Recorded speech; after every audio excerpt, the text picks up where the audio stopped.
find your passion. From your passion, you'll get your purpose, and from that, you'll build your business. And don't worry what you see on social media where people are talking about doing it overnight. Take your time, patience, and then build it properly. Tell me, who is Dr. Nik Kotecha? I'm somebody who's gone on a bit of a mission to give opportunity to other people in the UK and around the world, the same opportunity that I had in 1972 when I came here as a very young child, as a refugee from Uganda, really fleeing. And I've got huge respect for you because you could be sitting on the beach right now with a cocktail. You don't need to be here. The success you've achieved, all that you've done. I think there's a crisis of opportunity here in the UK at the moment for our youngsters. Incredible amounts of talent, but we've got to really give them more opportunity, the kind of opportunity that I had when I was growing up, through education, through sport. Back yourself, but it's hard work, it's going to take time. Absolutely right. I think it does take hard work, it takes resilience, and there'll be setbacks. And that's normal in business, it's normal in life as well. Over time, I realized that this is learning experiences. And as you learn more, wisdom and experience is a real powerful asset, and it compounds. But one more question. I know you don't do any podcasts or too much media. You're very private, which I really respect. What made you say yes to coming on Extraordinary Stories with me?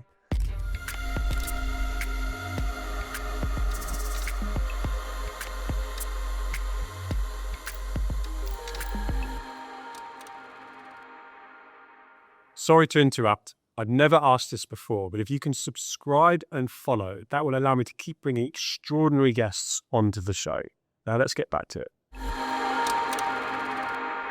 You're looking forward to this? Yeah, me too. Tell me, who is Dr. Nik Kotecha? Oh, wow, that's a good question. Well, I guess I'm a father, I'm a husband, but going through my career, I'm somebody who's been a scientist, an academic, an entrepreneur, business leader, influencer. But probably at this stage of my life, most importantly for me today, I would say I'm somebody who really has gone on a bit of a mission to give opportunity to other people in the UK and around the world, the same opportunity that I had in 1972 when I came here as a very young child, as a refugee from Uganda, really fleeing people who were being killed there. So that's probably where I am today. Yeah, what a great introduction. There's so much to unpick there. Yeah. We've met through that sort of philanthropic and mission-led side that has brought us together. Yes. And I've got huge respect for you because you could be sitting on a beach right now with a cocktail. You don't need to be here. The success you've achieved, all that you've done. But that mission inside of you burns, doesn't it, to give back, to help. So I want to open that up more. What is that purpose, that drive that you've got? Well, I think it's a passion. I think I get happiness by helping other people. That's something that I've lived with for many, many years. And I've now got the opportunity to be able to do that after growing a business over 32 years. And I think there's a lot of need, especially when we see our youngsters and some of the challenges that we're seeing. And I think there's a crisis of opportunity here in the UK at the moment for our youngsters. Incredible amounts of talent, but we've got to really give them more opportunity, the kind of opportunity that I had when I was growing up, through education, through sport, through different things that they can actually get involved to prevent this isolation, loneliness, probably disengagement that we're seeing with youngsters. So I'm really having fun doing that and trying to see if we can make a difference. Yeah, and you're right at the heart of that. We had a memorable dinner here actually in the hotel we're filming at, with Sir Gareth Southgate and the CSJ, the Centre for Social Justice, which you're a key part of. And as recent as, was it last week, when we were together with a number of people, you included, trying to really help that kind of crisis of identity, the almost the anti-manosphere, if you like, that's been allowed to develop, where for me, the role model piece is key. Yes. And I wanted to bring that in to the conversation where I see you as a role model, an entrepreneur, a fellow entrepreneur that looks at what you have achieved and looks at the fact that making money at some point in your life was a clear goal and target to survive. But then the moment that you reached a certain point, you were already looking to be able to help others and give back. Was there a role model for you that inspired you to ultimately become an entrepreneur? Very much so. I think it was my parents. I mean, if you think the story that came, they were entrepreneurs in Uganda and they were very well off. And literally overnight, that money left them. They came here to the UK. And then with nothing, £34 and a couple of suitcases and albums of memories of photos, and started from scratch. And I saw their work ethic of working hard. They both ended up working in factories to support their 3 children. So I think that stayed with me for a long time. And even though they had nothing, they were always there to make sure that if anyone came to our house, they would be supporting them, they're helping them with making sure they were fed, all of these things. And I think that's the kind of culture that we grew up with. And I'm incredibly proud because both of my children are like that now as well, both doctors and want to help people. But I think this point about the Centre for Social Justice, and I'm very proud of that, I'm a director there and a trustee of His Majesty's King's Trust. This is all about raising aspirations of youngsters, giving them hope, giving them the opportunities to really go out and build lives for themselves and giving them some purpose. And of course, we saw that through the Milburn report recently, where they were talking about that kids need those opportunities. And Gareth Southgate just very recently did a fantastic documentary where he talked about, you know, youngsters having work. Well, it gives them a sense of identity. It gives them a routine, purpose, and it gives them structure in their lives as well. So I think we're trying to promote that and see how we can help young people to really build futures for themselves. I think it's a really invaluable point there about the hard work that goes into being an entrepreneur, which you know only too well. So there is a crisis, there is a need to be able to support and help young lads in particular right now. Yes. But as a young lad yourself, you started business in a garage. And you put 16-hour days into that. So there's an affinity that I think you've got with entrepreneurs. I know you do a lot to help them with the Great British Entrepreneur Awards there, and I want to bring that into the conversation. But going back to a young version of you that knows how hard it is to set up a business, tell me how that started. Well, I'm absolutely inspired by entrepreneurs, and I know what it's like starting out, growing, and then scaling up a business. And I think from my side of it, you know, I tried the corporate world, so I did a lot of education. I went into a big pharmaceutical business, didn't really enjoy it. And my passion was to help people, and that's how the business started. It was about really, why do people in developing countries not have access to high quality medicines, the kind of medicines we had here in the UK, which we could trust. Yeah, we had Brand UK, we called it, the quality, the regulatory. Other people in the world weren't getting those. So we thought maybe we could export medicines from the UK into developing countries. Very unique model, 100% export business, which then grew into the UK market. But I think that journey was that it was hard work. Entrepreneurship is hard work, and you see all the success later on in life. But of course, there's a lot of unglamorous work that goes in to actually build businesses and grow. And I guess for me, hard work was built into me, and I had no problems. It was the day job, working for a big pharma, and then a little garage with a fax and a phone, starting out and starting a business. And I remember you telling me in a previous conversation, you took no investment, you bootstrapped it. We did. You put the graft in with your wife to then create something that, dare I say, became a lot bigger than you ever imagined. Yes. And I think that piece, I might be repeating this slightly, but the fact that Instagram, social media now promotes the kind of entrepreneurial world is kind of, look at me with the view of the Dubai Marina and look what I've achieved, and I did it overnight. Yeah. I feel like it's a false message, where, you know, you really are trying to instill that. And is that part of the kind of mentoring piece that you give to entrepreneurs where, you know, back yourself, but it's hard work, it's going to take time. Yes, absolutely right. I think it does take hard work, it takes resilience, and there'll be setbacks. And that's normal in business, it's normal in life as well. And I think it took me a little while. I used to get quite upset with that. But then over time, I realized that this is learning experiences. And as you learn more, wisdom and experience is a real powerful asset, and it compounds. And I think that's something that I say to people: don't look for the big wins immediately. You do have to put the hard work in. And there is, of course, measured risk taking as well in a business, which is exactly how we did it. We took things, and things will change. You have to be able to adapt. You have to change your business model depending on circumstances. And we had that 2 or 3 times in our business growth journey.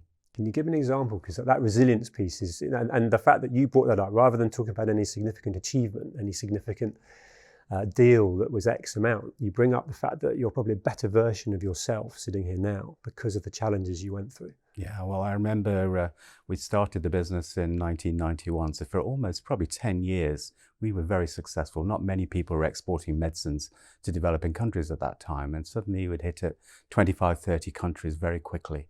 So huge growth. Huge growth in that time. But of course, then the internet age came in. And at that time in the 90s, we were a middleman. We were a trader. We were buying from somebody, we were selling to somebody in a different country. But now with the internet age coming in, the world was communicating, and we knew we couldn't survive just being in the middle there.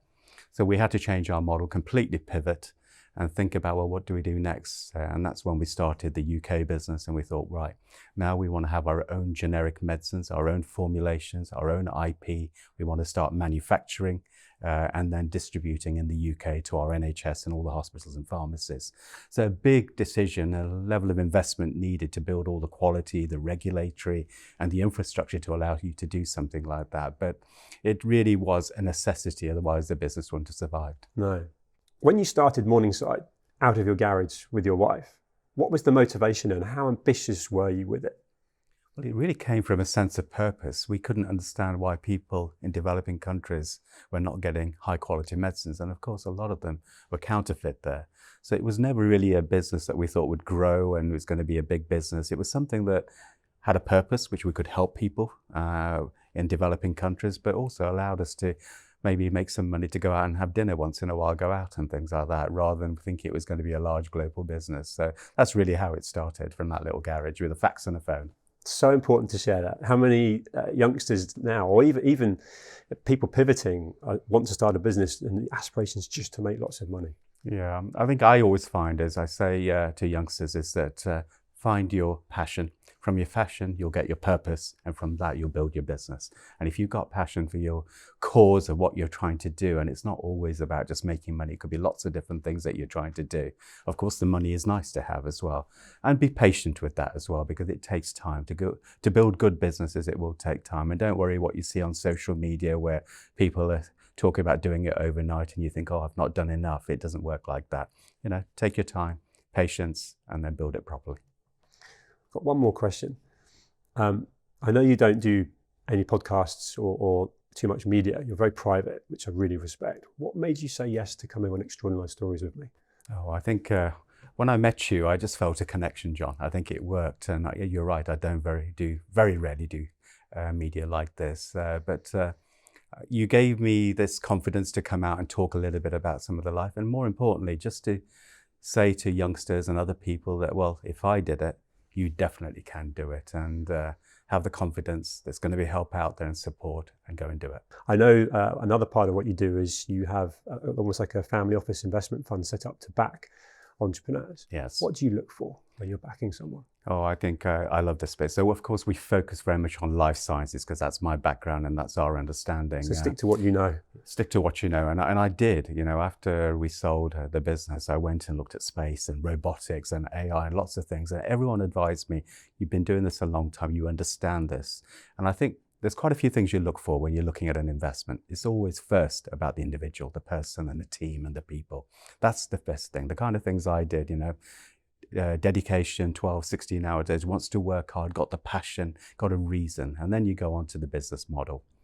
But I think on an investment, what I look for is that how do I add value? It shouldn't be about the investment of the money. It's about the relationships, route to market, regulatory experience, quality experience, things like that, that the investor brings in to your business. And that's when it makes it a very powerful and strong relationship and investment. Yeah, you came alive then as well. Yeah. I can tell that's a real passion. That's the almost keeping relevant bit. Can we bring AI into the conversation as well? So the people first, I love that. You're looking for that fire, that drive, that work ethic that you can then help mold and shape. And of course, capital can then accelerate. And that joins you. It's a beautiful kind of marriage.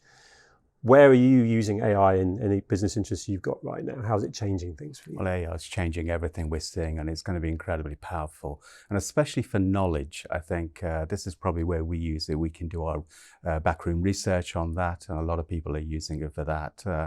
But I think I saw an interview, it was actually on Bloomberg TV, I think it was, and it was Jensen Huang, the CEO of NVIDIA.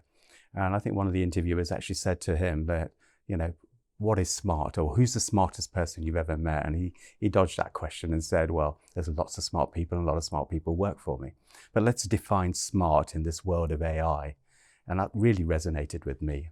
I think smart in this world of AI is very much, and I'm adding my bits to it on top of what he said, was really it's going to be empathy, it's going to be experience, it's going to be emotion, it's going to be love, it's going to be the human qualities that maybe AI can't give you, but can give you lots of information and a lot of education and things like that. And I think that's going to be the smart of the future. And that's what I think we need to encourage much more in our youngsters and as they go out looking for jobs. It's great to share that, because that's the human piece, isn't it? That's the connection, the vibration that is a feeling almost more than anything you could learn or kind of ask. And we know business works like that. That gut feeling that you Yes. know, or the relationship building, the communication, all of that works through that. I'm really glad we've covered that. I want to humanize you, that kind of successful entrepreneur, business person, philanthropist. At what times in your life have you managed to get what you might call a balance right? The family, the work, and looking after yourself. And what I mean by that is, keeping that kind of gym going or going for a run where you can distance from the busy life that's business. Yeah, if I'm honest, I didn't do that very well as I was growing the business, and many entrepreneurs will say the same thing. We're running the business and focusing very much on that, and then growing families as well. So I think I was very, very lucky that I had a great family around me, from family, parents, wider family, and my wife and the children. And that really helped me and supported me. They were completely supported, and that's allowed me to spend a bit more time with them. We try to get away, but like everyone, I was on holidays and I was on the laptop and doing emails in different parts of the world. It's a myth, isn't it? That balance. Yeah, I think as you're growing a business and scaling, and especially when it becomes a large business, you're going to have to go through a lot of that stuff. But I get the rewards of that now, where I can really follow my passions and do the things I want to do. And for me, that's helping other people. I feel that the graft, the time you put invested as a younger version of you, allows you to and thankfully didn't burn yourself out, because that's probably where I was going with it. And actually, so understanding that and reflecting on that now. Yeah. Do you have a morning routine where you do get the exercise in and prioritize that kind of physical fitness? I do. And I would say, I would give advice to a lot of youngsters on that. Make sure you do that. Life-work balance is incredibly important. And when you get a bit older, you realize that. So build that in much earlier in your lifetime. And I do that now. I'll get up quite early. I'll read the papers and watch the different channels I watch for the news and things like that. And then probably usually go for a walk or a run before I start my day. So it clears the head. It's important to cover that, isn't it? That mentoring piece that you're giving to younger people that are so aspirational, they can sacrifice health to get the next goal achieved, the next, whatever's on their list from an entrepreneurial point of view. Yes. And then of course that can catch up with you. It can. I think it's really important. Patience is very key for when you're an entrepreneur, and that resilience that we talked about. Yeah. Your family fled Uganda when you were only 6 years old. That must have been incredibly stressful, particularly for your parents. I wonder how much of the seriousness you really understood about that at the time and how it was framed. Yeah, I think it was very serious. And of course, we were fleeing for our lives because Idi Amin, who was the president there, was shooting people. And we had 90 days to leave Uganda. But I think probably didn't understand so much about the Uganda piece. That's when we got here. And I came here as a young 6-year-old boy, not speaking English, and spent quite a few years just learning English and getting into that. So I was always behind other people because I was still learning from scratch and stuff like that. So that's the bit I remember the most. But in Uganda, it was really panic and people trying to get out. And luckily, my mum and the 3 children, very young children, me being the oldest, came here. And my dad, again, was helped through an aid agency to go to another country, and then another charity helped him repatriate with the family. So it was, the whole family got separated and came back. So it was a very difficult time. Thank you for sharing that.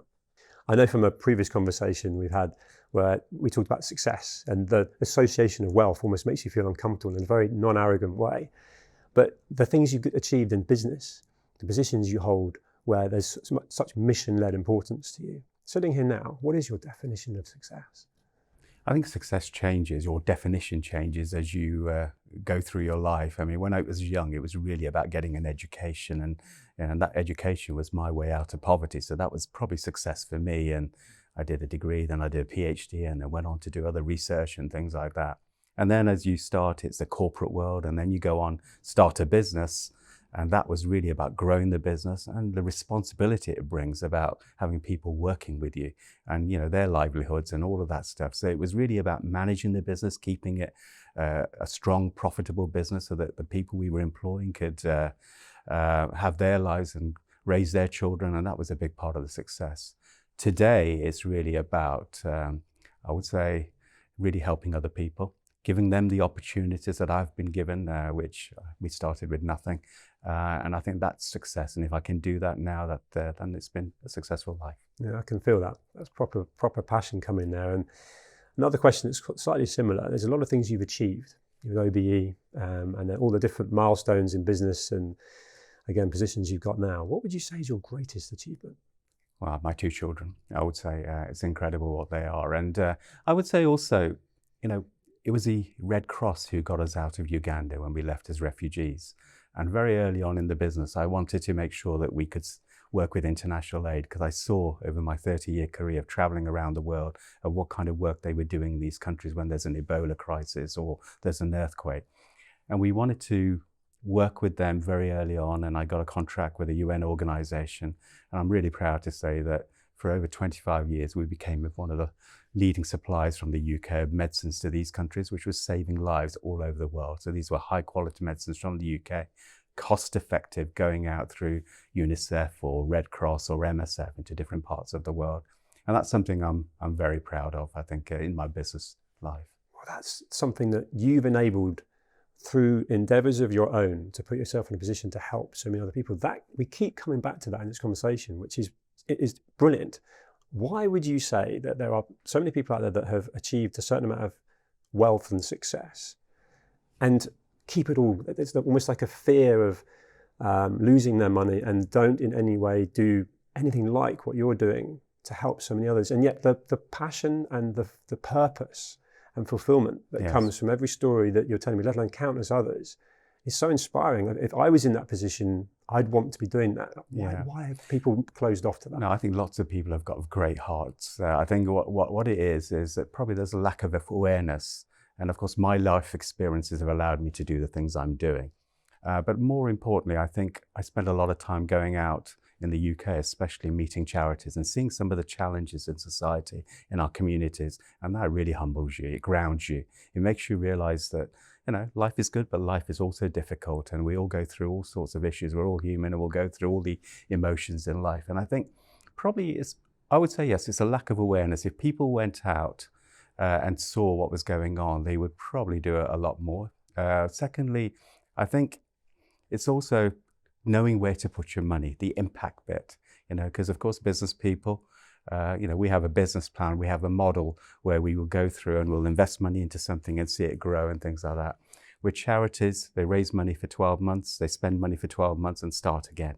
And that's something that, we're trying to work on and say, well, charities need to be more entrepreneurial, understand, how to bring money in apart from just fundraising. So some business people don't always understand that. But what I've seen is that we've got some incredible people here in the UK. And when they go out and see a cause, they always want to help. Yeah, there's this lovely cycle there as well, where you've reflected a number of times on where you were helped as a younger version of yourself. Yes. And so it's clear that was acknowledged at the time, and the moment you got the chance, you were looking to be able to help back. We mentioned education, and that's a key point. That when we talked about kind of success, if you like, that was your key kind of denominator to get into business, become a scientist, become the entrepreneur. The conversation we had around the table with Sir Gareth Southgate and a number of people that really knew their stuff about that was really showing up just how that education curriculum could well be a bit out of date, a bit archaic, AI replacing jobs. And if you take the university, so unless you really are going to want to be a doctor or an academic, it feels like that piece now needs fixing. Yes. What are your thoughts on that? Yeah, I agree. I mean, for me, growing up, Mum and Dad said we have got very little, but education was our silver bullet. It allowed us, and this country gave us that opportunity. It paid for my education all the way up to very high levels. So I'm a real advocate for education, but I think education is changing in this new world with internet, Wi-Fi, AI. Education, I think, in our school system, if we can do much more softer skills, where we can encourage sport, drama, culture, raising confidence, raising aspirations, building self-esteem, self-confidence, self-worth, which sometimes is leading to real issues around mental health with young kids. I think those are the type of education we should also be teaching, as well as the grades and things that we measure.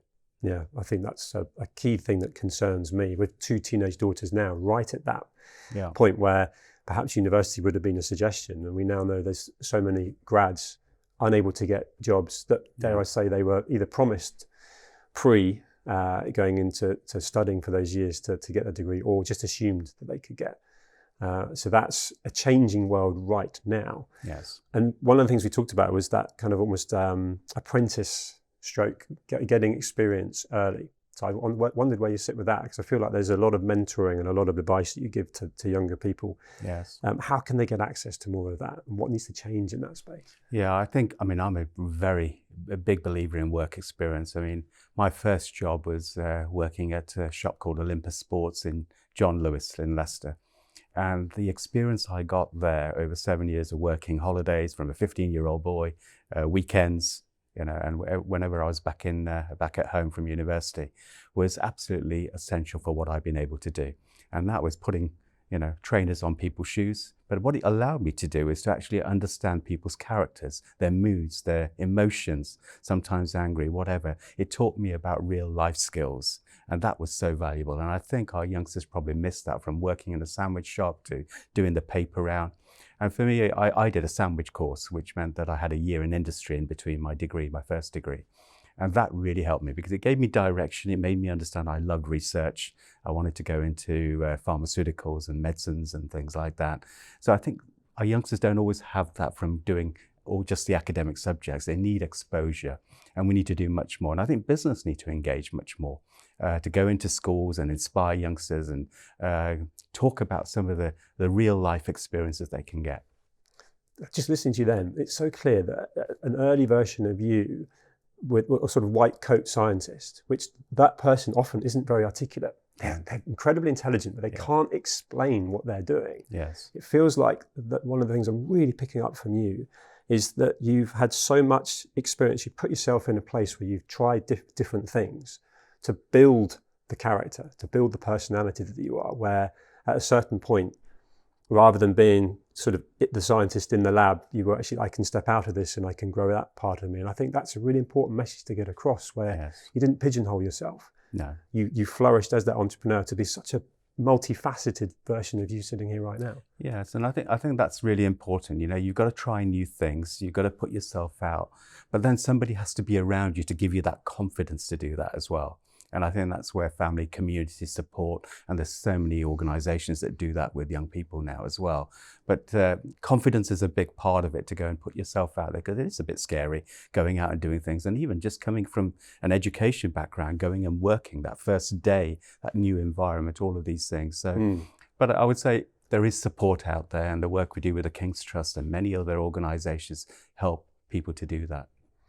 Lots to bring legacy into play. I feel like you probably thought about that quite early, and set up that kind of family office stroke, the people that you can help, and you're living that real time now. But if you fast forwarded to almost looking back on your life, is there something you haven't made happen yet, or something you're actively working on that you want to make happen?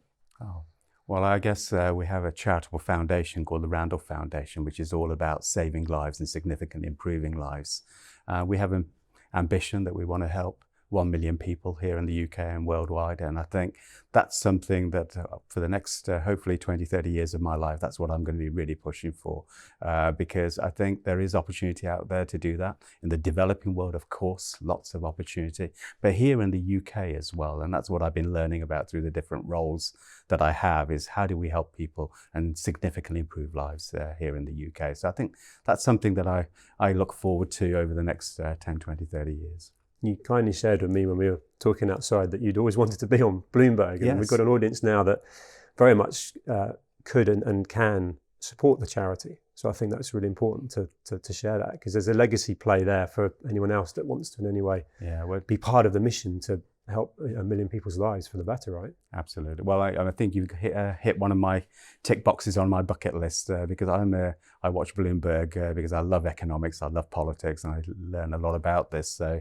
to be on that has been incredible. But yes, as a foundation, we like to partner. We like to work with other people. I think collaboration is key to really scale up, and also policy change and influencing things. So we do a lot of work around doing research around different challenges in the UK and our communities through the work with the Centre for Social Justice and other organisations, where we find out what the challenges are, do the research, create the evidence base, and then we see how we change policy. Because I think if you can change a policy, you can help millions of people. I just want to say thank you, heartfelt, because I know this is not something you typically do. So for me, I was looking forward to this conversation, and I really hope you've enjoyed it. Oh, I have. It's been an absolute honour and a privilege to be here. Thank you, John. Nick, thank you.